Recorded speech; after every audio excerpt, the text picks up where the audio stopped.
Hello अस्सलाम वालेकुम दोस्तों। तो यार क्या हाल है। आज की इस वीडियो में हम options, future and other derivative का चैप्टर 1 पढ़ेंगे। ठीक है, मतलब इसके बारे में समझेंगे।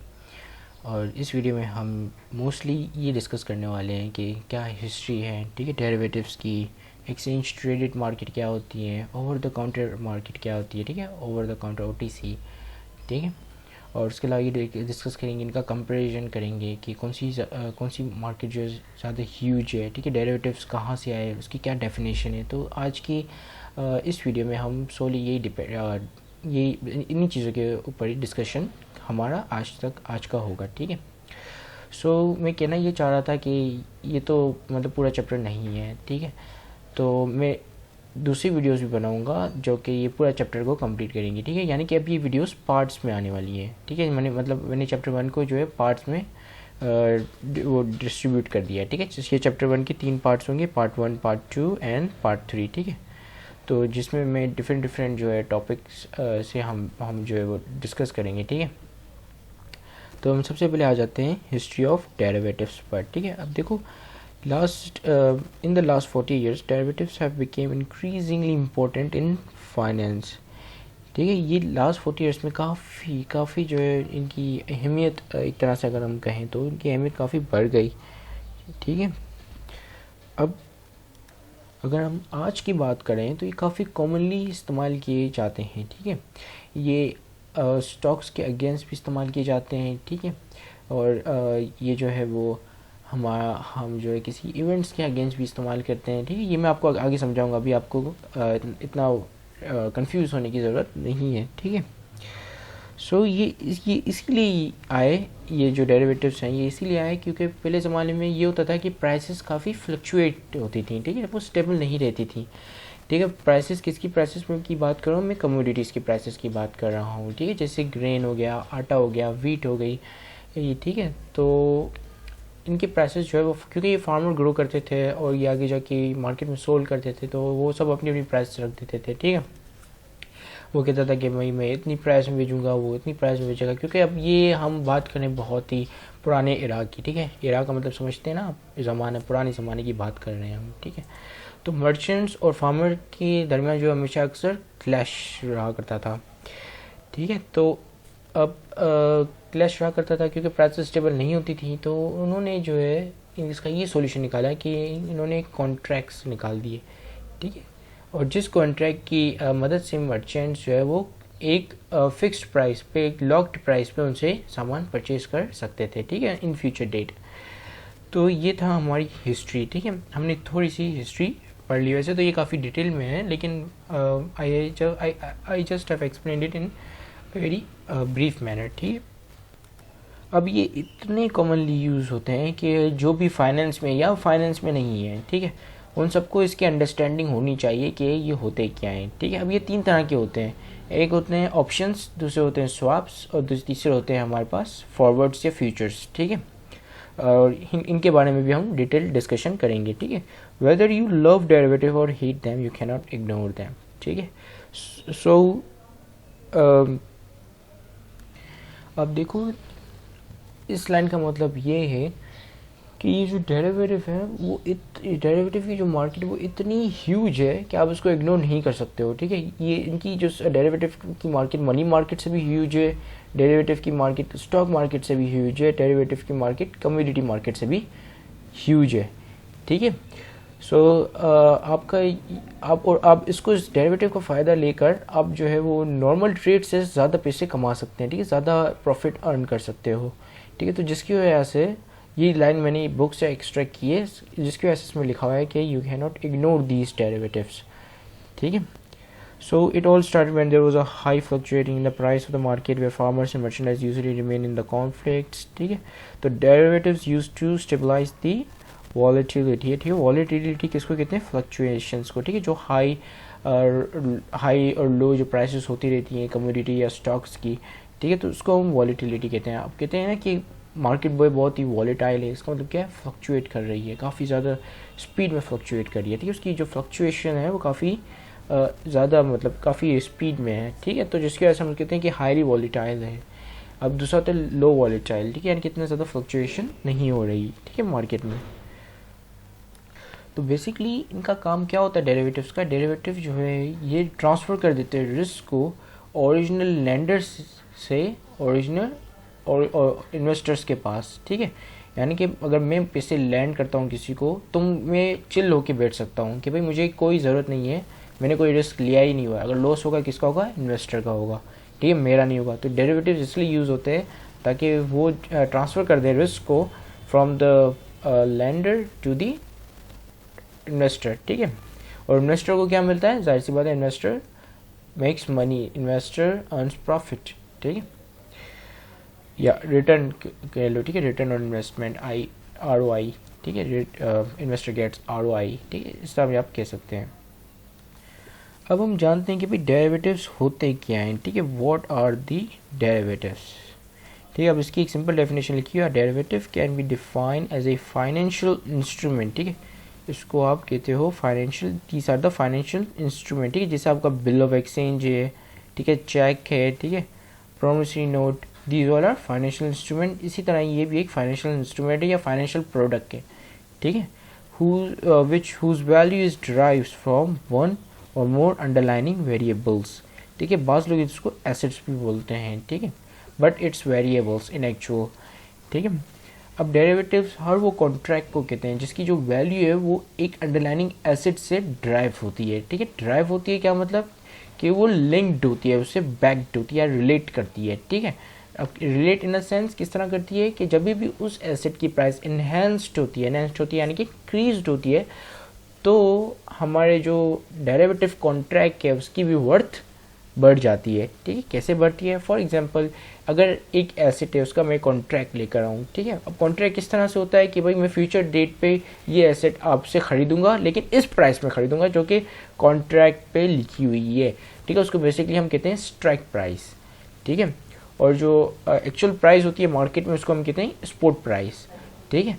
तो strike price and spot price ये आपको जानना काफ़ी ज़रूरी है, ठीक है। अब मार्केट में समझें कि हम बात करते हैं गंदम की, ठीक है, गंदम की। अब मैं मर्चेंट हूँ, एक फार्मर से मेरा सौदा हो गया है कि भाई मैं आपसे इन फ्यूचर, हम दोनों ने कॉन्ट्रैक्ट पे साइन कर लिया है कि भाई इन फ्यूचर जो है मैं आपसे गंदम 200 रुपये की खरीदूंगा। अब इन फ्यूचर अगर गंदम कितने की हो गई, 300 रुपये की हो गई, चलें, ठीक है, 300 रुपये की हो गई, तो मेरा जो ये जो कॉन्ट्रैक्ट है इसकी वर्थ भी बढ़ जाएगी, ठीक है। फॉर एग्जांपल मैंने ये कॉन्ट्रैक्ट उस फार्मर से ख़रीदा था या हमने कॉन्ट्रैक्ट लिखा था कि भाई हम ये जो क्योंकि मैंने इनिशियली कॉन्ट्रैक्ट उनसे बनवाया है, हम दोनों ने मिलकर बनाया है कॉन्ट्रैक्ट, तो उस वक्त मैंने कोई पैसे पे नहीं किए। अगर हम फॉरवर्ड्स की बात करें तो ठीक है, हम ये बाद में बात करेंगे फॉरवर्ड्स, ऑप्शंस और स्वैप्स किस तरह काम करते हैं, ठीक है। ये डिफरेंट ऑप्शंस होते हैं, किसमें आपने पेमेंट करनी होती है, प्रीमियम देना होता है, किसमें आपने प्रीमियम नहीं देना होता है। फॉरवर्ड्स बेसिकली ऐसे ऑप्शंस होते हैं जिसमें आपने प्रीमियम नहीं देना होता है अगर आप पहली दफ़ा उसको बना रहे हैं तो, ठीक है। तो फॉरवर्ड्स मैंने उनसे डील की, फॉरवर्ड्स की, ठीक है। अब मेरे पास दो चॉइसेस हैं, ठीक है, बोलिए 3 चॉइसेस हैं। अब तीसरा से हम बाद में डिस्कस करेंगे, अभी फिलहाल के लिए 2 चॉइसेस हैं, ठीक है। अब फॉरवर्ड प्राइस हो गई गंदम की 300 रुपये, ठीक है। तो उस फ्यूचर डेट को मैं फॉरवर्ड लेकर जाऊंगा उसके पास और मैं उससे 200 रुपये में गंदम खरीदूंगा, क्योंकि फॉरवर्ड पे स्ट्राइक प्राइस लिखी हुई है 200 रुपये, क्योंकि हमारा कॉन्ट्रैक्ट साइन हुआ है कि मैं आपसे इस डेट को, चाहे फिर प्राइस गंदम की कितनी भी हो जाए, मैं आपसे 200 रुपये में ही खरीदूंगा। तो मैं उसको कॉन्ट्रैक्ट दूंगा और साथ साथ 200 रुपये दूंगा, तो फिर वो मुझे गंदम देगा 300 रुपये की, जिसकी वर्थ होगी। फिर मैं उसको मार्केट में सेल करूंगा तो मुझे कितने मिलेंगे, 300 रुपये। मेरा प्रॉफिट कितना हुआ, 200 को माइनस करो 3 से, तो ये हो गया 100 रुपये का प्रॉफिट, ठीक है। अब दूसरा मैं काम ये कर सकता हूँ कि मैं उसके वेट ना करूँ, ठीक है, मैं वेट ना करूँ कि उसकी प्राइस जो है बढ़ जाए या फिर मैं फ्यूचर डेट का वेट ना करूँ कि भाई फ्यूचर डेट है तो उस फ्यूचर डेट को मैं जाके उससे ख़रीदूँ। अब मेरे पास कॉन्ट्रैक्ट पड़ा हुआ है, हमने साइन कर लिया, ठीक है। अब मुझे इन फ्यूचर गंदम की ज़रूरत नहीं है, ठीक है, मैंने कहीं और से अपना इंतज़ाम कर लिया, ठीक है। अब मेरे पास कॉन्ट्रैक्ट तो पड़ा हुआ है, अब इसको अगर ऐसे ही पड़ा हुआ होगा तो मुझे इसके कुछ नहीं मिलेंगे, ठीक है। इसकी डेट आ जाएगी एक्सरसाइज कराने की, तो मैं क्या करूँगा, इसको किसी और को बेच दूंगा, ठीक है। अब पहले इसकी गंदम की जो प्राइसेस थी वो 200 रुपये थी और कॉन्ट्रैक्ट में भी 200 रुपये लिखे होते हैं, लेकिन अब 200 से बढ़ के 300 मिल गई। तो मेरा कॉन्ट्रैक्ट जो है, मैं मार्केट में जाऊंगा, मैं बोलूँगा कि भाई मैं 30 रुपये का बेच रहा हूँ, 30 रुपये से आप मुझसे ख़रीद लो और आप जाके अगर आपको गंदुम चाहिए होगी तो वो गंदुम आपको 200 रुपये की मिलेगी, ठीक है। तो कितने का बिका मेरा कॉन्ट्रैक्ट, 30 रुपये का। अब इस तरह इसकी ट्रेडिंग भी होती है कॉन्ट्रैक्ट्स की, ठीक है। ओपन मार्केट में, कैपिटल मार्केट में इनकी ट्रेडिंग्स भी होती हैं, इसी तरह इनकी ट्रेडिंग्स होती हैं, ठीक है। ये लोग जो है वो डायरेक्ट बनवाते नहीं बल्कि किसी से परचेज कर लेते हैं, ठीक है। वैसे आप बनवा भी सकते हो, लेकिन again this will be coming in the OTC market, ठीक है। तो अब इसके बारे में तो हम बाद में डिटेल से डिस्कस करेंगे। आई होप आपको ये समझ में आ गया होगा कि डेरिवेटिव्स होते क्या हैं, ठीक है। और ये 3 तरह के होते हैं, ऑप्शन, स्वैप्स एंड फ्यूचर्स या फॉरवर्ड्स, ठीक है। अब हम बात करते हैं कि हमने यहाँ पे वेरिएबल्स क्यों कहा है, एसेट्स क्यों नहीं कहा है, ठीक है। अब फॉरवर्ड्स नहीं, सॉरी, डेरिवेटिव्स जो है वो बेटिंग के लिए भी इस्तेमाल किए जाते हैं, ठीक है। किसके लिए, BET, ठीक है। आई, ये लिखना काफ़ी मुश्किल हो रहा है क्योंकि मैं माउस से लिख रहा हूँ। बैटिंग के लिए भी इस्तेमाल होते हैं, किसके लिए, बैटिंग के लिए, कि आप बैट करते हो कि भाई ये नहीं आएगा, ये नहीं ये होगा, ठीक है। मैं बैट करता हूँ ये घोड़ा जीतेगा, ठीक है। इसके लिए भी ये यूज़ होते हैं। और वेरिएबल्स यानी कि सिर्फ एसेट्स के अगेंस्ट आप बैट नहीं कर सकते हो, आप इवेंट के अगेंस्ट भी कर सकते हो, ठीक है।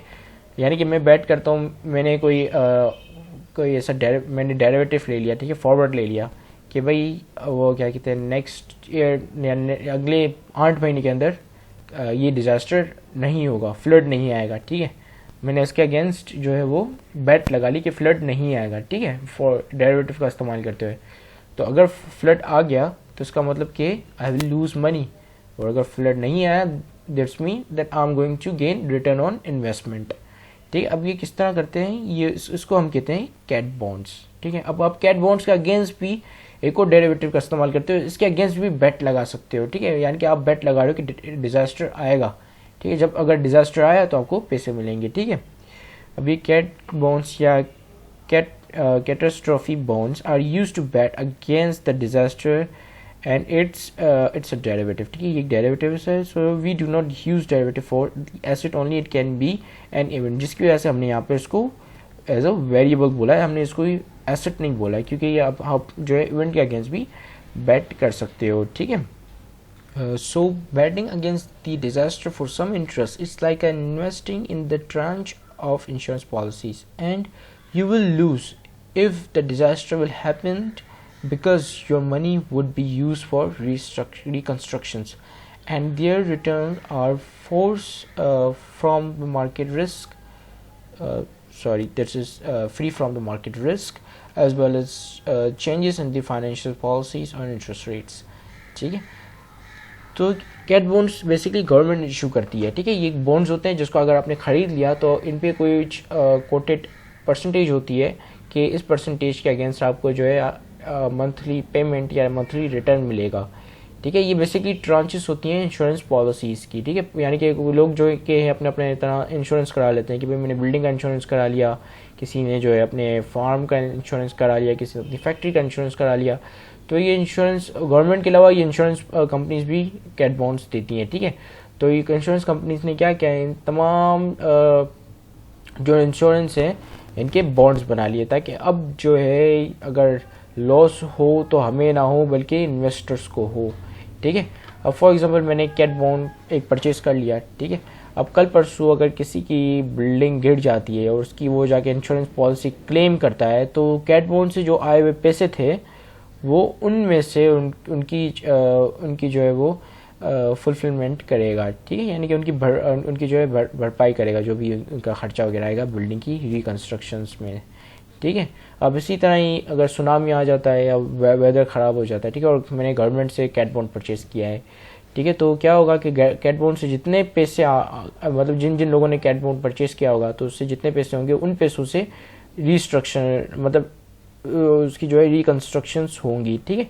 अब अगर वो वेदर डिज़ास्टर आ गया और उन्हीं पैसों से रिकन्स्ट्रक्शंस हुई तो यानी कि हमारे जितने पैसे वो सब चले जाएंगे, या जितने पैसे बच गए फिर उनसे हमें प्रॉफिट मिलेगा, उन पैसों से फिर हमें उतना % प्रॉफिट मिलेगा, ठीक है। फॉर एग्जांपल समझो कि ये एक कैट बॉन्ड है, ठीक है। अब इस पे जो है वो 6% आपको रिटर्न मिलता है, ठीक है, 6% रिटर्न मिलता है, और आपकी जो इन्वेस्टमेंट है इस पे वो है 1 लाख रुपीज़, ठीक है। ₹1,00,000 है आपकी इन्वेस्टमेंट, ठीक है। 1,00,000 का अगर आप 6% निकालें तो ये it's going to be like 6,000 I think. तो चलिए निकाल लेते हैं, I am not sure about it. 1,00,000 का 6% कितना होगा, multiply by 6%, okay 6,000, I was right, ठीक है। तो 1,00,000 6% आपको यहाँ पे 6,000 पर मंथ आपको पैसे रिटर्न मिल रहा है, ठीक है। 6,000 आपको रिटर्न मिल रहा है। अब फॉर एग्जांपल डिज़ास्टर आ गया, फ्लड आ गया, और गवर्नमेंट ने आपके इस फंड में से वो डिज़ास्टर की रिकवरी करेगा, ठीक है। तो ये फंड बन के हो गया आपके 10,000, ठीक है, क्योंकि डिज़ास्टर की रिकवरी हुई, ठीक है। गवर्नमेंट या इंश्योरेंस कंपनीज जो भी, जिससे भी आपने ये कैट बॉन्ड परचेज़ किया, ठीक है। तो अब 10,000 का 6% निकालोगे, ठीक है। 10,000 का 6% क्या होगा, तो ये हमारा कैलकुलेटर आ गया 10,000 मल्टीप्लाई बाय 6%, तो 600। तो आपकी जो 6% जो इन्वेस्टमेंट है वो 1,00,000 से 10,00,000 हो जाएगी अगर अब वेदर ख़राब हुआ, ठीक है। अदरवाइज आपको 6,000 रिटर्न मिलते जाएंगे, ठीक है। फिर आपका ये रिटर्न 6,000 से बन जाएगा 600, ठीक है। So these are the cat bonds या कैटास्ट्रॉफी बॉन्ड्स, ठीक है, कैटास्ट्रॉफी बॉन्ड्स, ठीक है। कैटास्ट्रॉफी बोलते हैं किसी डिजास्टर्स इवेंट को है, ठीक है। तो आप सिर्फ एसेट के अगेंस्ट ही बैट नहीं कर सकते हो, आप इवेंट्स के अगेंस्ट भी बैट कर सकते हो, यानी कि उनकी जो वैल्यू है वो वेदर्स की कंडीशंस पे भी ड्राइव करती है, ठीक है। अगर वेदर की कंडीशंस आने वाले ईयर में जो फोरकास्टेड बताया गया है कि वो फोरकास्टिंग की गई है वेदर की, कि वेदर अच्छा होगा, कोई डिज़ास्टर आने की चांसेस कम है, उनकी फोरकास्टिंग की होगी, तो आपकी जो डेरिवेटिव की वैल्यू है वो इंक्रीज़ होगी, एनहांस्ड होगी, ठीक है। अगर आने वाले जो ये फोरकास्टिंग है कि वेदर की फोरकास्टिंग जो होती है वो उसमें बताया गया कि भाई डिज़ास्टर्स आने वाले हैं, फ्लड आने वाला है, तो that's mean your derivative value is going to fall, ठीक है। और ये भी फिर कैट बॉन्ड्स भी जो है वो ट्रेडेड होते हैं, इनकी भी ट्रेडिंग की जाती है, ठीक है। कैट बॉन्ड बेसिकली है ही एक डेरिवेटिव है, ठीक है। अब हम बात करेंगे हमारे क्रेडिट क्राइसिस के बारे में, ठीक है, कि ये मतलब इस पर हम बात इसीलिए कर रहे हैं ताकि क्योंकि डेरिवेटिव को काफ़ी लोगों ने क्रिटिसाइज़ किया हुआ है, ठीक है। क्रिटिसाइज़ क्यों किया हुआ है, इसकी वजह से क्योंकि इसका जो नुकसान होता है वो बहुत बड़ा नुकसान होता है, ठीक है। अब अगर आप क्रेडिट क्राइसिस को देख लें, जो कि सब प्राइम मॉर्गेज क्राइसिस आए थे 2007 और 2008 के बीच में, यूनाइटेड नेशन ऑफ अमेरिका में, इसका एक रिपल इफेक्ट भी आया था, ठीक है। अगर आपको नहीं पता रिपल इफेक्ट क्या होता है, यानी कि जैसे अगर एक चीज़ फॉल होती है तो उस चीज़ की फॉल होने की वजह से दूसरी चीज़ भी फॉल हो जाती है, और दूसरी चीज़ की फॉल होने की वजह से तीसरी चीज़ भी फॉल हो जाती है, ठीक है। तो रिपल इफेक्ट आया था क्योंकि जब ये पहले नेशन वाइड था, पूरे नेशन वाइड क्राइसिस आए थे, उसके बाद ये ग्लोबल वाइज हुआ आ गए, ठीक है। यानी कि जब यूएस इकोनॉमी फेल हो गई तो दूसरी इकोनॉमी भी फेल होना शुरू हो गई, क्योंकि they were backed and because they were hugely depend upon the US economy, ठीक है। तो बेसिकली हुआ क्या, मैं आपको बिल्कुल क्लियरली शॉर्ट में बता रहा हूँ, ठीक है। एक बैंकर था, उसको ये आइडिया आया कि जो मॉर्गेज बॉन्ड्स हैं, ठीक है, मॉर्गेज बैक्ड सिक्योरिटीज़ या mortgage backed securities, that is not MBO, that is S, not O, that is S, ठीक है। सो हुआ क्या कि mortgage backed securities basically bonds होते थे एक तरह के। वो बॉन्ड क्या करते थे कि जितने भी हाउसिंग, जितने भी रिटेल इन्वेस्टमेंट है, यानी कि जो हाउसिंग मार्केट में जो इन्वेस्टमेंट की गई है, वो इन्वेस्टमेंट एक तरह के उसका बॉन्ड बना देते थे और फिर वो कस्टमर को अपने बेच देते थे, ठीक है। अब जिसके पास ये MBS होता था, मॉर्गेज बैक्ड सिक्योरिटी होती थी, उसको जो हाउसिंग से जो किराया आता था उसमें से उसको जितना परसेंट उसके कोटेड है उतना उसको मतलब रिटर्न मिलता था, ठीक है। यानी कि ये इसको इस तरह ये समझ लें कि जैसे आपने आपका कोई घर है, ठीक है, आपने रेंट पे दिया उस घर को, ठीक है। अब आप चाह रहे हैं कि ये जो इसमें से जो रेंट आता जाए, ठीक है, वो ऑलवेज आता जाए, ठीक है, आप यही चाह रहे होंगे। लेकिन आपको ऐसा लगता है कि आपका जो किराएदार है, जिसने आपसे घर लिया है किराए पे, वो डिफ़ॉल्ट कर जाएगा, ठीक है। तो आपने क्या किया, एक MBS बनाया और वो रिस्क जो है वो किसी और पे ट्रांसफ़र कर दिया। अब क्या होगा कि आपको पैसे आएंगे, ठीक है, उसमें से थोड़ा पैसे आप रखेंगे और जितना पैसा आपने MBS जो मॉर्गेज बैक्ड सिक्योरिटीज़ जो आपने बनाई है उस थोड़ा पैसा उसको जाएगा, ठीक है, जो जितना उसके पास कोटेड परसेंटेज या रिटर्न लिखा हुआ होगा, ठीक है। तो ये थे मॉर्गेज बैक्ड सिक्योरिटीज़, ठीक है, बेसिकली बॉन्ड थे, ठीक है। फिर उसने कहा, एक बैंकर को ये आइडिया है कि क्यों ना हम इन तमाम मॉर्गेज बैक्ड सिक्योरिटीज़ को उसका एक पुल बना लें, पुल PWL पुल, ठीक है, जो नहीं जिसमें स्विमिंग पूल जैसा होता है, ठीक है। तो उसमें तमाम हम MBS डाल दें और उसका एक CDO बना लें, ठीक है, कोलैटरल डेट ऑब्लिगेशन, ठीक है। अब कोलैटरल डेट ऑब्लिगेशन में क्या था कि इसमें ट्रांचेस हुआ करती थी, ठीक है, इनके जो है वो रेटिंग्स हुई होती थी, ठीक है। जैसे पहले सीनियर थे, फिर सीनियर, फिर मेजनर और फिर जूनियर, ठीक है। अब जो जूनियर थे उनके पास उनकी जो यील्ड थी आप देख पा रहे हो कि वो 7.59 थी, ठीक है। लेकिन ये यील्ड जो है वो जैसे जैसे ये सीनियर पे जाते हैं ये कम होती जा रही है यील्ड, ठीक है, क्योंकि ये जो जूनियर वाले थे ये हाई रिस्क प्रोफाइल थे, यानी कि इनकी जो रिस्क प्रोफाइल थी काफ़ी हाई थे। बाय द वे ये जो चार्ट है वो इन्वेस्टोपीडिया से लिया गया है, ठीक है। सो इनकी जो रिस्क प्रोफाइल थी वो काफ़ी हाई थी जूनियर्स की, ठीक है। उन्होंने सीडीओस बनाए और उनमें ट्रांचेस बना दी। ट्रांचेस यानी कि अब जैसे सब फॉर एग्जांपल हाउसिंग मार्केट से या MBS से जो है वो पैसे आते हैं तो सबसे पहले उनको दिए जाएंगे जिनके पास सीनियर CDO है, ठीक है। सीनियर CDO को कुछ मिनिमम परसेंटेज मिलेगी, ठीक है, फिर मिनिमम परसेंटेज, ठीक है, यानी कि इतने ज़्यादा यील्ड नहीं है उनकी, ठीक है। तो फिर सीनियर्स से जो है वो फिर मेजनर्स के पास, ठीक है, मेजनर से बाद मेजनर को थोड़ी ज़्यादा मिलेगी सीनियर से, फिर जितना बचा कुछ आए ना, जितना भी बच गया है एंड में, ठीक है, वो मिल जाएगा हमारे जूनियर CDOs को, ठीक है। अब MBS में रेटिंग हुआ करती थी, ठीक है, AAA, BBB, BBA, ठीक है, CCC, C, ठीक है, इस तरह से रेटिंग हुआ करती थी। अब जिनकी जो वर्स्ट रेटिंग थी C वाले थे जो, वो सारे उन सबको पुलअप किया यानी कि पाइलअप किया, उन सबको एक जगह पे पाइलअप किया और उन सबका एक CDO बना लिया, ठीक है, उन सबका CDO बना लिया। और फिर वो जो CDO है उसको हम कहते हैं जूनियर CDO, ठीक है, जहाँ पे वो काफ़ी रिस्की थे लेकिन प्रॉफिट काफ़ी हाई था, ठीक है। सो इसी तरह ही उन्होंने जो है वो CDOs बनाए, फिर उन CDOs की भी CDO आ गए, ठीक है, उसको हम कहते हैं सिंथेटिक CDO। अब ये एक ऐसा CDO था जो कि किसी और CDO के ऊपर बेट लगाने के लिए इस्तेमाल किया जाता था। फॉर एग्जांपल आपने एक CDO परचेज़ किया, ठीक है, अब मुझे लगता है कि आपका जो CDO है वो जूनियर है या तो फिर सीनियर जो भी है, तो मुझे लगता है कि आपका जो डिफ़ॉल्ट रेट बढ़ जाएंगे और आपका जो ये CDO से रिटर्न आना बंद हो जाएगा। तो मैं उसके ऊपर बेट लगाता हूँ कि भाई हाँ, अगर ये रिटर्न आना बंद हो जाएगा तो क्या कहते हैं, अब जो है मुझे मतलब कि मुझे कंपनसेट होगा कहीं से, ठीक है। और तब तक के लिए मैं आपको प्रीमियम देता रहूँगा। अगर आपको कोई मतलब खसारा नहीं होता है तो मैं आपको प्रीमियम देता रहूँगा, ठीक है। जैसे ही खसारा हुआ तो फिर आप जो है मुझे मतलब ये अमाउंट कंपनसेट करेंगे, ठीक है। अब ये बेट पुट ऑप्शन से लगाई जाती है, ठीक है।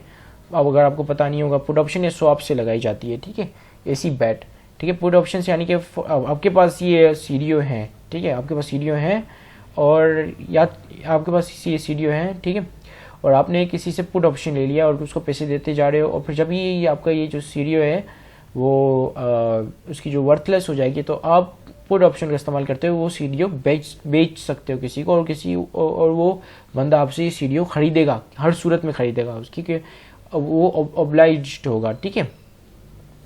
तो एक तो ये तरीका होता है, दूसरा तरीका होता है स्वैप से कर सकते हो, ठीक है। तो बेसिकली सिंथेटिक CDO एक तरह से पुट ऑप्शन था, ठीक है।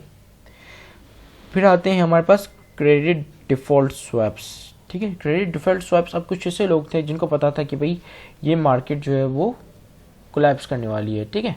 हाउसिंग मार्केट जो है एक बबल बन गया और ये कोलैप्स करने वाला है। अब कोलैप्स कैसे करने वाला है, क्योंकि वो लोग जो है वो ये जो मॉर्गेज था वो सब प्राइम, एक तो होता है प्राइम मॉर्गेज, ठीक है, जिसमें आप हर जिस भी बंदे को जो आप हाउस दे रहे होते हो, ठीक है, आप हाउस सेल कर रहे होते हो, आप जो है उसे आप देखते हो उसकी क्रेडिट रेटिंग क्या है, ठीक है। और यूएसए में तो फाइको रेटिंग भी देखी जाती है, आप देखते हो कि वो इतना मतलब क्रेडिबल है, उसके पास स्टेबल जॉब है या नहीं है। अगर उसके पास स्टेबल जॉब होगी तब आप उसको घर दोगे, ठीक है भाई। आप हम बैंक्स बेसिकली दे रहे होते हैं ना, उनको फाइनेंस कर रहे होते हैं, ठीक है। तो बैंक्स अगर आप बैंक्स पहले देखते हैं, वेरीफाई करते हैं लोगों को कि भाई अगर इनके क्या ये पे कर सकेंगे या नहीं कर सकेंगे। अगर इनकी क्रेडिट रेटिंग अच्छी होती है, इन्होंने पहले भी लोन लिए होते हैं और फिर वापसी कर दिए होते हैं, तो फिर उनको लोन दिए जाते हैं, अदरवाइज नहीं दिए जाते हैं, ठीक है। उनको कहते हैं प्राइम लोन्स। लेकिन सब प्राइम लोन्स वो लोन्स होते हैं जिसमें आप जो है बगैर देखे कि हर किसी को लोन देते जाते हो, ठीक है। तो यूएस में भी यही हुआ, उन लोगों ने लोन्स जो है बगैर देखे आंखें बंद करके सबको देते गए, ठीक है, सबको हाउसिंग लोन्स देते गए। और फिर क्या हुआ कि लोग जो है डिफॉल्ट करना शुरू कर गए, ठीक है। लोगों ने 4-4 5-5 हाउस खरीद रखे थे और फिर वो जो है अपनी मॉर्गेज की पेमेंट नहीं कर सके, क्योंकि उस वक्त ये एक चीज़ काफ़ी कॉमन बन गई थी, एक वर्ड ऑफ माउथ काफ़ी कॉमन बन गया था। सब कहते थे हु डज नॉट पे देयर मॉर्गेजेस, कौन अपने मॉर्गेजेस पे नहीं करता, ठीक है। ये वर्ड ऑफ माउथ बन गया था, सबको भरोसा था कि भाई लोग जो है वो मॉर्गेज के ऊपर डिफ़ॉल्ट नहीं करेंगे, मगर लोग जो है वो डिफ़ॉल्ट करना शुरू कर दिए। और फिर ये जब इनकी जो डिफ़ॉल्ट रेट जो है वो 5.6 समथिंग से ऊपर किक इन हो गया, तो एमबीएस भी डिफ़ॉल्ट करना स्टार्ट कर गया, ठीक है। एमबीएस से रिटर्न आना बंद हो गया, ठीक है। एमबीएस से रिटर्न आना बंद हो गया, यानी कि सीडीओ से फिर रिटर्न आना बंद हो गया। लोग जो है वो इन्वेस्टर जो है वो हैवीली इन्वेस्टेड थे सीडीओस में, ठीक है, खासकर बैंक्स, इन्वेस्टमेंट बैंक्स, ठीक है। अब उनके अगेंस्ट कुछ लोगों ने कोलैटरल डेट स्वैप्स खरीदे हुए थे कि आप जो है हमारी ये जंक सिक्योरिटी स्वैप कर लोगे, ठीक है, जब तक क्या हाल है हम आपको प्रीमियम पे करते रहेंगे, ठीक है। तो उन्होंने क्रेडिट डिफॉल्ट स्वैप्स का इस्तेमाल करते हुए इतने सारे सीडीओस जो कि बिल्कुल ही जंक हो गए थे वो इन्वेस्टमेंट बैंक्स को बेच दिए। अब इन्वेस्टमेंट बैंक को कैसे भी करके खरीदने पड़े, because they are obliged to buy it, they have signed the contract that they will buy it. So क्या हुआ कि उन्होंने वो स्वैप्स खरीदे और वो बैंक भी करप्ट हो गई, क्योंकि ज़ाहिर सी बात है they are because they are worthless and the swaps against them was huge, ठीक है।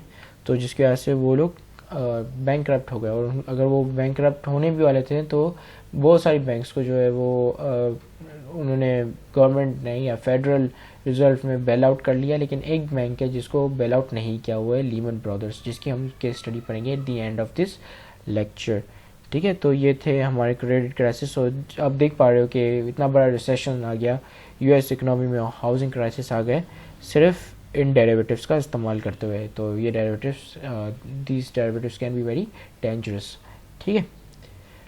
अब हम बात करते हैं हमारी एक्सचेंज ट्रेडेड मार्केट, ठीक है। अब एक्सचेंज ट्रेडेड मार्केट में ये होता है कि बायर्स जो होते हैं डेरिवेटिव के, वो एक क्लियरिंग हाउस होता है उससे बाय करते हैं, ठीक है। और जो सेलर होता है वो भी क्लियरिंग हाउस को सेल करता है। सेलर जो है वो क्लियरिंग हाउस जो है वो सेलर से ख़रीदता है और फिर बायर को बेच देता है, ठीक है। बिड और आस्क की प्राइस पे हो रहा होता है, ठीक है। सेलर जो है हमेशा जो है वो बेचता है तो वो हमेशा ऑफ़र करता है, ठीक है, जिसको हम आस्क कहते हैं। और बायर जो है वो जब भी ख़रीदता है, ठीक है, तो वो बिड प्राइस पे करता है, वो डिमांड जो करता है कि प्राइस, उसको हम कहते हैं बिडिंग। वो बिडिंग करता है कि भाई मुझे ये इस प्राइस पे चाहिए, ठीक है।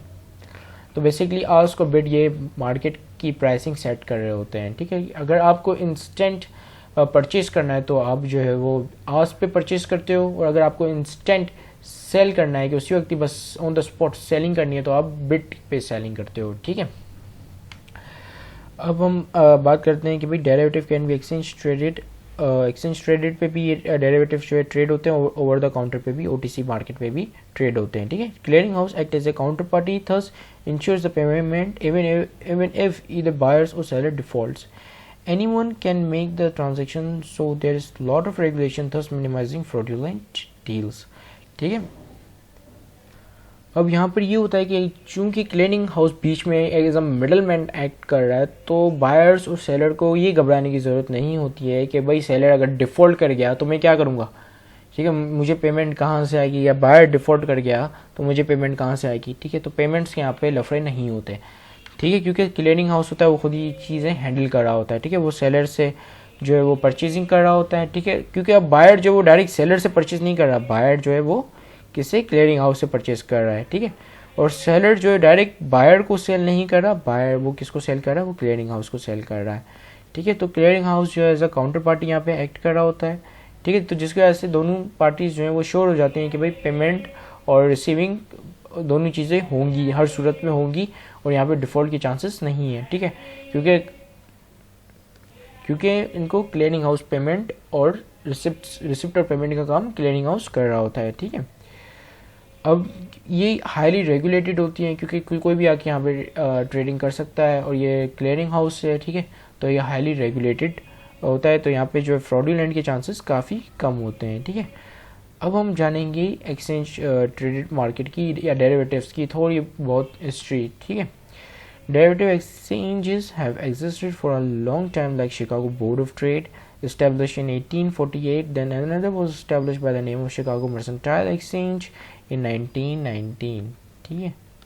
अब क्या हुआ कि ये जो एक्सचेंज ट्रेडेड मार्केट है, ये बेसिकली फिजिकल प्लेस होती है, ठीक है, जिसको जो कि पहले यहाँ पे शिकागो बोर्ड ऑफ ट्रेड बना, ठीक है। यहाँ पर क्या होता था कि मर्चेंट्स और ट्रेडर्स जो आके ट्रेडिंग कर रहे होते थे, ठीक है, जो कि 1984 में बना, ताकि मर्चेंट्स और फार्मर्स को जो कि एक ही पेज पे लेके आया जाए, ठीक है। और उनका टास्क ये था कि स्टैंडर्डाइज करें, ठीक है, क्वांटिटीज़ और क्वालिटीज़ को, ठीक है, जितनी ग्रेन वगैरह जो भी ट्रेडेड होती है, ठीक है। और काफ़ी कम अरसे में जो है ये स्पेकुलेटर्स काफ़ी इंटरेस्टेड हो गए, ठीक है। स्पेकुलेटर्स वो लोग होते हैं जो कि ट्रेडिंग से पैसा कमाना चाहते हैं, they do not care about the grains that they trade, ठीक है।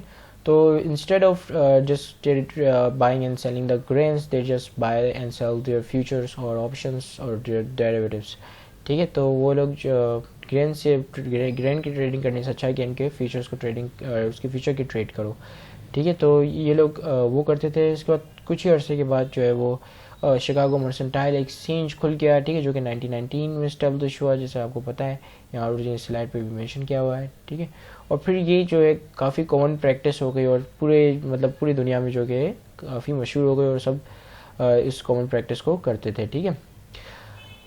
अब ये स्टार्ट हुआ था, मतलब जब कॉल ऑप्शंस नए नए इंट्रोड्यूस हुए थे, तब ये खाली जो 16 स्टॉक्स पे हुआ करते थे 1973 में। उसके बाद फिर बढ़ के 25,000 स्टॉक्स पे चले गए, ठीक है। अब ये तो थी थोड़ी बहुत हिस्ट्री, ठीक है, जो कि हमने पहले भी डिस्कस की और अभी भी हमने डिस्कस की, ठीक है। अब हम बात करते हैं कि क्लियरिंग हाउस कैसे, मतलब कंपनसेट किस तरह करता है, अरेंजमेंट किस तरह करता है। तो देखो, क्लियरिंग हाउस के पास है ना, सेलर के भी मार्जिन्स पड़े हुए होते हैं और बायर के भी मार्जिन्स पड़े होते हैं, यानी कि कुछ पैसे इनके पास ऑलरेडी मौजूद होते हैं, बायर्स के भी और सेलर्स के भी, ठीक है। तो वो उनमें से कंपनसेट कर लेते हैं, ठीक है। So they both deposit funds in with the clearing house, and the clearing house, if there is a chance of default, or if the default occurs, then the clearing house compensate those defaults with the margins that the buyers and seller holds with the clearing house, ठीक है। तो ये तो हो गया हमारा exchange traded market, ठीक है। अब हम थोड़ी हिस्ट्री में आते हैं। अब तो इलेक्ट्रॉनिक मार्केट्स आ गई हैं, ठीक है। पहले क्या होता था, पहले हैंड साइंस का इस्तेमाल करते हुए ट्रेडिंग की जाती थी, ठीक है। जैसे इसका मतलब है बाय करो, जिसका मतलब है सेल करो, ठीक है। वर्किंग, आउट, कैंसिल, ठीक है, put, field, stop, call option, ठीक है। तो इस तरह जो है वो पहले ट्रेडिंग की जाती थी। इस सिस्टम को हम कहते हैं ओपन आउटक्राई सिस्टम, ठीक है। वो primary method for how pit traders communicated trade orders, ठीक है। अब तो ये हो गया है कि हर चीज़ जो है कंप्यूटराइज हो गई है और हम बैठे बैठे जो कि ऑर्डर डालते हैं और ऑर्डर की एग्जीक्यूशन भी कंप्यूटर में ही होती है, ठीक है, ठीक है। और यहाँ पर जो सक्सेसफुल ट्रेडर्स वही होते थे ओपन आउटक्राई सिस्टम में, जो कि कम इन्फॉर्मेशन पे रिलाई करते थे, और क्योंकि यहाँ पे ज़्यादा इन्फॉर्मेशन रखना काफ़ी मुश्किल हो गया है। और ये इलेक्ट्रॉनिक मार्केट में इलेक्ट्रॉनिक मार्केट जो है इससे काफ़ी ज़्यादा इफ़िशिएंट थी, जिसकी वजह से लोग जो है वो इलेक्ट्रिक मार्केट पे शिफ्ट हो गए, ठीक है। ये तरीका भी एफिशिएंट था, लेकिन इतना ज़्यादा एफिशिएंट नहीं था जितना ज़्यादा इलेक्ट्रॉनिक ट्रेडेड मार्केट है, ठीक है। क्यों? क्योंकि अगर आपको लग रहा है कि भाई इसमें क्या होगा कि 2 पर्सन होंगे, ठीक है, 2 पर्सन आपस में ये हैंड साइन कर रहे होते हैं, तो आप गलत हैं, ठीक है। कुछ इस तरह माहौल होता है किसका, ओपन आउटक्राई सिस्टम का। ठीक है, आप देख पा रहे हो, आपको लग रहा होगा कि ये लोग लड़ रहे हैं, लेकिन ये लड़ नहीं रहे हैं, ये बेसिकली स्टॉक्स की या फीचर्स की ट्रेडिंग कर रहे हैं। ठीक है, so this is open outcry system which is disaster. लेकिन आजकल ये सब चीज़ें शिफ्ट हो गई हैं, कंप्यूटराइज हो गई। जैसा कि आप देख रहे हो कि यहाँ पे एक बंदा है और वो जो है कंप्यूटर पे ट्रेडिंग वगैरह एक्सिक्यूट कर रहा है। ठीक है, ये ग्राफ्स में बेसिकली ये कैंडलस्टिक है। ठीक है, this is the candlestick graph. ठीक है, और ये यूज़ होते हैं, जापानीज़ कैंडलस्टिक ग्राफ ही आजकल बहुत ज़्यादा फेमस हैं। ठीक है, इनको हम जापानीज़ कैंडलस्टिक ग्राफ कह रहे होते हैं। अब हम बात करते हैं हमारे ओवर द काउंटर मार्केट की, OTC मार्केट। ठीक है, many trades take place in the over the counter markets. If the seller default, buyers get nothing on his or her behalf in bilateral OTC। ठीक है, एक तो होता है कि हम जो है सेंट्रल काउंटर पार्टी के थ्रू करें, दूसरा होता है कि बायलैटरल डीलिंग हो, यानी कि बायर जो है वो डायरेक्ट सेलर से कॉन्ट्रैक्ट करे और उनके दरमियान कॉन्ट्रैक्ट हो, यानी कि उनके दरमियान ट्रेडिंग हो। ठीक है, तो इसमें ये होता है कि कोई थर्ड पार्टी नहीं है, तो अगर बायर ने डिफ़ॉल्ट कर दिया है, सेलर ने गुड देने से मना कर दिए, तो कुछ हो नहीं सकता apart from the legal action. अब लीगल एक्शन कर सकते हो क्योंकि ऐसा कॉन्ट्रैक्ट साइन की हुई है, तो कोर्ट में जाके चैलेंज हो सकता है। बट आप यहाँ पर जो है ख्वारी होगी और बायर्स को जो कि इंस्टेंट पेमेंट नहीं हो सकती। ठीक है, but the counter party risk has been reduced by opting and deciding to choose the central counter party. अब ये सेंट्रल काउंटर पार्टी होती तो है, लेकिन ये लेस रेगुलेटेड होती, इतनी ज़्यादा रेगुलेटेड नहीं होती है। तो यहाँ पर भी कभी कभी लोगों को जो कि रिस्क रहता है कि हो सकता है कि हमें पेमेंट ना हो। ठीक है, तो बायर पहले काउंटर पार्टी को बेचता है, फिर सेलर जो है बायर जो है पैसे काउंटर पार्टी से देता है और काउंटर पार्टी से ख़रीदता है, और सेलर जो है काउंटर पार्टी को बेच रहा होता है। ठीक है, this is regulated by less if we compare the regulation on the exchange traded market। ठीक है, ये अगर हम exchange traded market से इसको कंपेयर करें, सो ये इतनी ज़्यादा रेगुलेटेड मार्केट नहीं होती। अब यहाँ पे बेसिकली हो क्या रहा होता है कि बैंक्स जो है वो यहाँ पर एज ही ट्रेडिशनल OTC की बात कर रहा हूँ कि बैंक्स जो है यहाँ पर मार्केट मेकर्स होते हैं। ठीक है, मार्केट मेकर्स यानी कि वो क्या करते हैं कि जैसे ही कोई बंदा सेल कर रहा होता है, उसकी परचेज उसकी सिक्योरिटी डायरेक्ट उसी वक्त ही परचेस कर लेते हैं। ठीक है, और फिर उसको जो है वो सेल कर देते हैं हायर प्राइसेस में। ठीक है, तो ये उनका काम होता है मार्केट मेकर्स का। ठीक है, ट्रेडिशनल OTC पार्टिसिपेंट्स डेरिवेटिव्स की अगर हम बात करें तो। ठीक है, इसके अलावा OTC डेरिवेटिव्स जो है वो काफ़ी हेल्पफुल रहते हैं सिस्टमेटिक रिस्क को अवॉइड करने में। ठीक है, जैसे मार्केट रिस्क हो गया। ठीक है, और या तो फिर हाई वॉलीटिलिटी का रिस्क हो गया कि ज़्यादा फ्लक्चुएशन हो रही है, इसका रिस्क हो गया। तो या फिर जो हमारे अनडाइवर्सिफाइबल रिस्क होते हैं जिसको हम डाइवर्सिफाई नहीं कर सकते, जैसे कहीं पे डिज़ास्टर हो गया। ठीक है, बहरहाल ये तो डाइवर्सिफाइबल है। तो ऐसे रिस्क जो कि जैसे इंटरेस्ट रेट हो गए, ठीक है, अगर वो बढ़ गए या वो कम हो गए, ऐसी जो चीज़ें फ्लक्चुएट हो सकती हैं जिसको हम डाइवर्सिफाई करके अवॉइड नहीं कर सकते हैं। ठीक है, तो ये हेल्प करता है हमारी सिस्टमेटिक रिस्क को रिड्यूस करने में। ठीक है, अब हम बात करते हैं कि कौन सी मार्केट ज़्यादा बढ़ी है। ठीक है, ओवर द काउंटर मार्केट बढ़ी है या एक्सचेंज मार्केट बढ़ी है। ठीक है, तो इसका आंसर सिंपल आप यहाँ पे चार्ट पे देख पा रहे हो कि भाई OTC मार्केट बहुत बड़ी मार्केट है। ठीक है, इसमें एटलीस्ट जो है वो 700 ट्रिलियन की ट्रिलियन जितनी वैल्यू की ट्रेडिंग होती है। ठीक है, बनिस्बत एक्सचेंज मार्केट पे। हाँ, एक्सचेंज मार्केट जो है वो इन नंबर्स काफ़ी बड़ी है, ज़्यादातर लोग यहाँ पर जाते हैं, बट जो बड़ी बड़ी अमाउंट की जो ट्रांजेक्शन्स होती हैं या ट्रेडिंग होती है वो होती है OTC मार्केट पर। ठीक है, आप देख पा रहे हो कि OTC market is a huge in terms of the amounts, but in term of the number, अगर हम नंबर्स की बात करें, साइज़ में तो ये बड़ी है, नंबर्स की बात करें तो नंबर्स में एक्सचेंज ट्रेडेड मार्केट बड़ी है। यहाँ पे ज़्यादा लोग यहाँ आते हैं।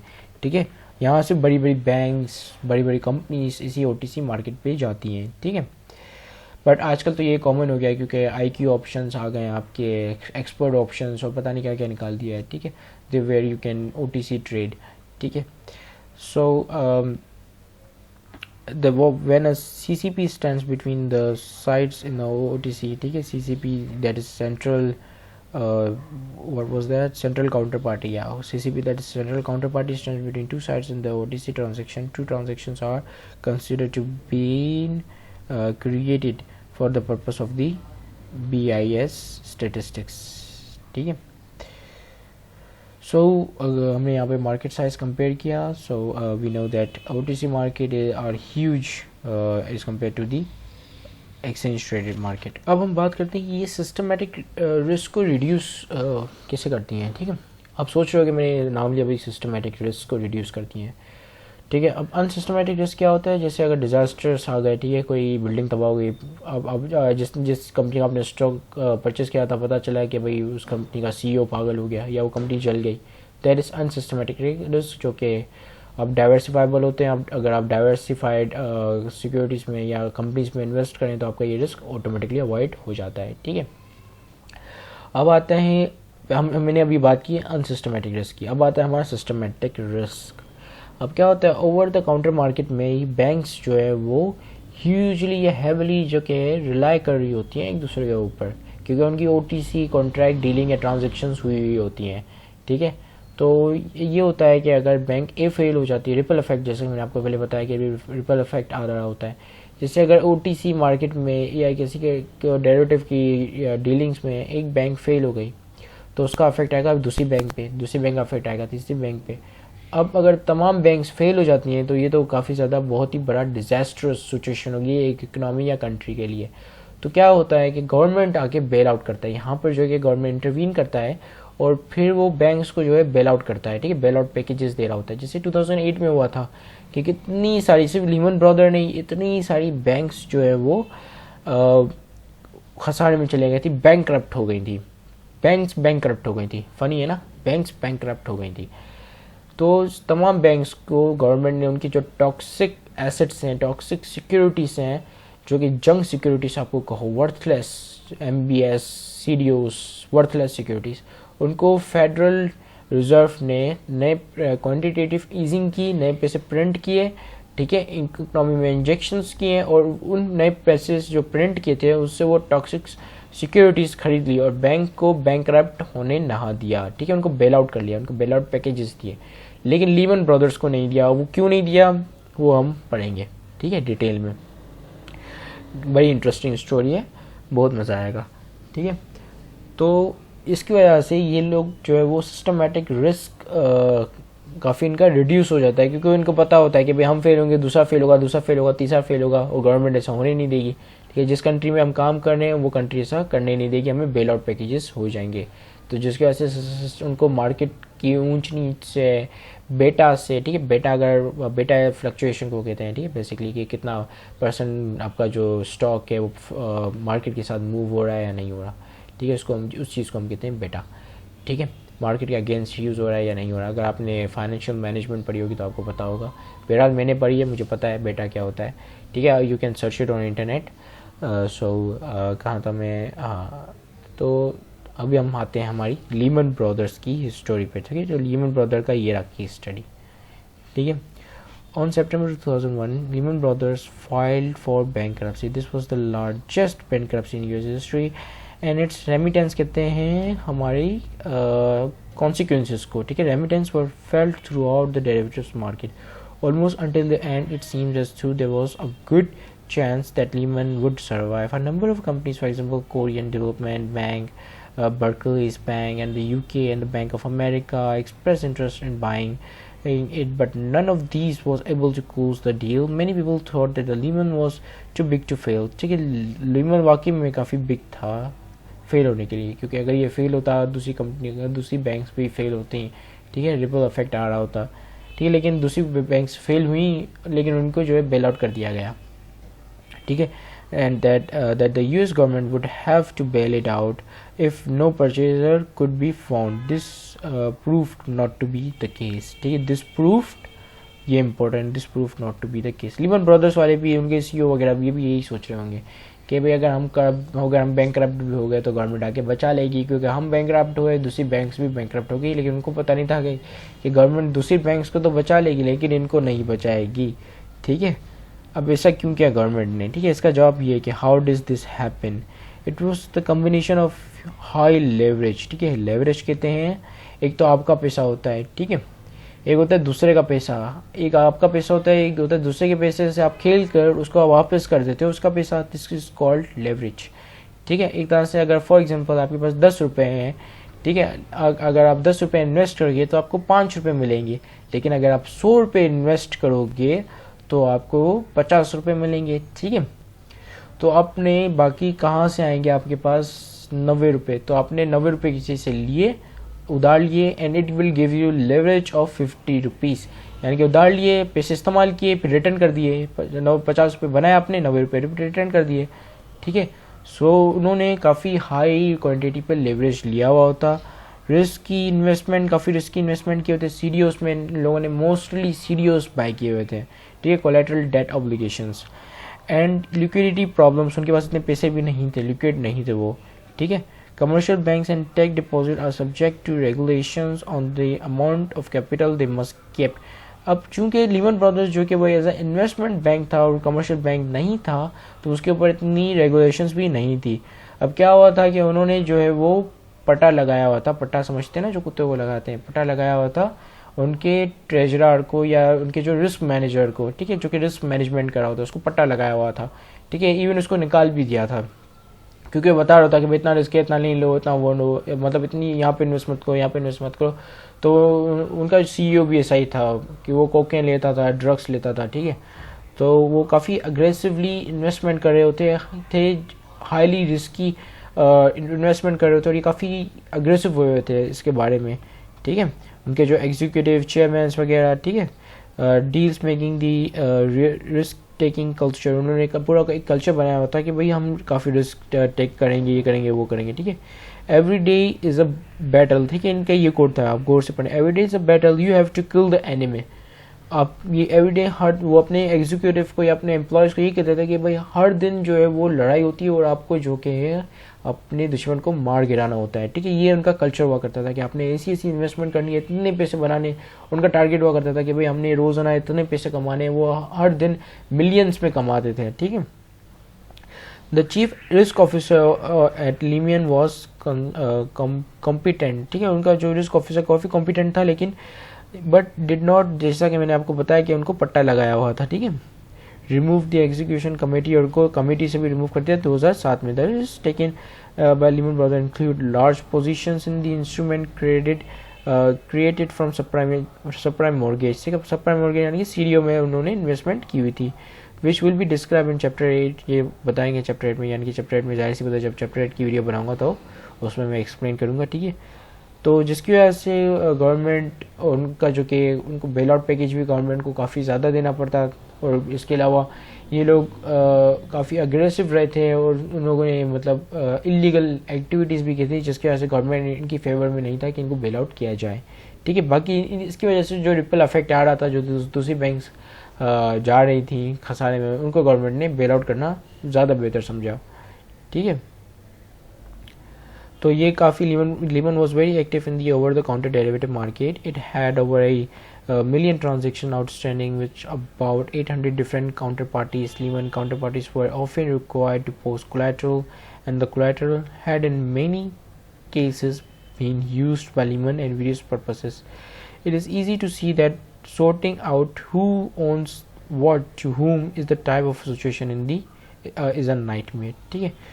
इसके अलावा उनके पास काफ़ी अदर काउंटर पार्टी से उन्होंने कोलैटरल्स रखे हुए थे, काफ़ी उनके पास इलीगल होल्डिंग्स भी थी, और ये मतलब डिसाइड करना काफ़ी मुश्किल था कि उन्होंने जो है कहाँ से कौन सी चीज़ें वो ओन करते हैं, ठीक है, और कौन जो है क्या क्या ओन करता है। तो जिसकी वजह से ये काफ़ी कॉम्प्लेक्स हो गया था गवर्नमेंट के लिए कि इनको अगर बेल आउट पैकेज भी दिया जाए तो किस बेसिस पे दिया जाए, ठीक है। So this is it. Thank you very much for watching this video. This is the chapter 1 part 1, and inshallah we will be working on the chapter 1 part 2, and I will be releasing it soon. Thank you very much for watching this video. Have a great day and Allah Hafiz.